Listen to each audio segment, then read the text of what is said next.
টিসিতে চলছে মনোনয়ন গ্রহণ ও বাতিলের বিরুদ্ধে চতুর্থ দিনের আপিল শুনানি। রাজধানীর আগারগাঁওয়ে নির্বাচন ভবনে আছেন সহকর্মী মাহফুজা মজলি। আমরা আবারও যুক্ত হচ্ছি তার সঙ্গে। মাহফুজা, এর আগেও যুক্ত ছিলাম আপনার সাথে। গত 3 দিনের প্রার্থিতা কতজন আসলে ফিরে পেয়েছেন এবং আজকের দিনে এই পর্যন্ত কতজন পাচ্ছেন আমাদের জানাবেন।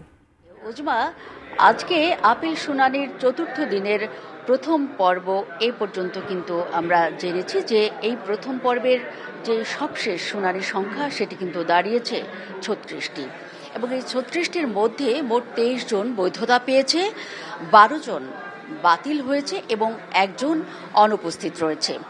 এরকম কিন্তু প্রথম সেশনের এই মুহূর্ত পর্যন্ত যেই পরিসংখ্যান সেটি ছিল। তবে দ্বিতীয় সেশন শুরু হবে দুপুর 2টার পরে। এখন আপাতত মধ্যাহ্ন ভোজের যে বিরতি সেটি চলছে।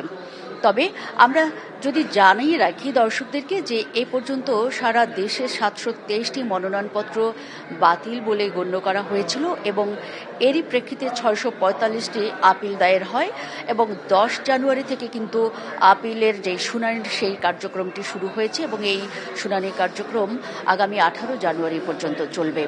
তবে যারা যারা বৈধতা পেলেন তারা যেমন নির্বাচন কমিশনকে ধন্যবাদ জানিয়েছেন, যারা বৈধতা পাননি বা কোনো কারণে বাতিল বলে গণ্য হয়েছে তারা কিন্তু বিভিন্ন অভিযোগ নিয়েই গণমাধ্যমের সামনে কথা বলছেন। বিশেষ করে তারা বলছেন যে একটি বড় দলের প্রতি কিন্তু তারা পক্ষপাত করছেন এবং বিভিন্ন কারণে, বিশেষ করে যে ছোটোখাটো কারণগুলো তারা দেখিয়েছেন, যে আয়কর রিটার্ন দাখিলের যেই কাগজপত্র সেখানে সই না থাকা বা হলফনামায় সই না থাকা, এই বিষয়গুলোকে আসলে তারা তুচ্ছ কারণ বলে অভিহিত করছেন এবং বলছেন যে রিটার্নিং কর্মকর্তারাই স্থানীয়ভাবে সেটি সমাধান করতে পারতেন, কিন্তু সেটি না করে বরং তাদেরকে হয়রানির শিকার হতে হয়েছে এবং নির্বাচনের যেই পরিবেশ সেটিও আসলে একটি বিতর্কিত করতেও মূলত অনেকে চেষ্টা করছেন ভোটের মাঠে এবং পেশি শক্তির যেই ব্যাপারটি রয়েছে, কালো টাকার যে প্রভাব রয়েছে সেটিরও কিন্তু আশঙ্কা করছেন অনেক প্রার্থী।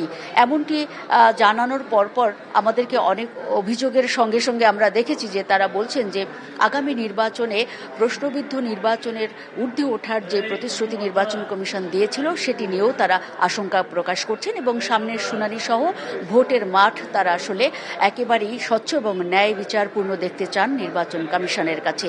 জি উজমা, এই ছিল আমার কাছে নির্বাচন কমিশন থেকে সবশেষ পরিস্থিতির খবর।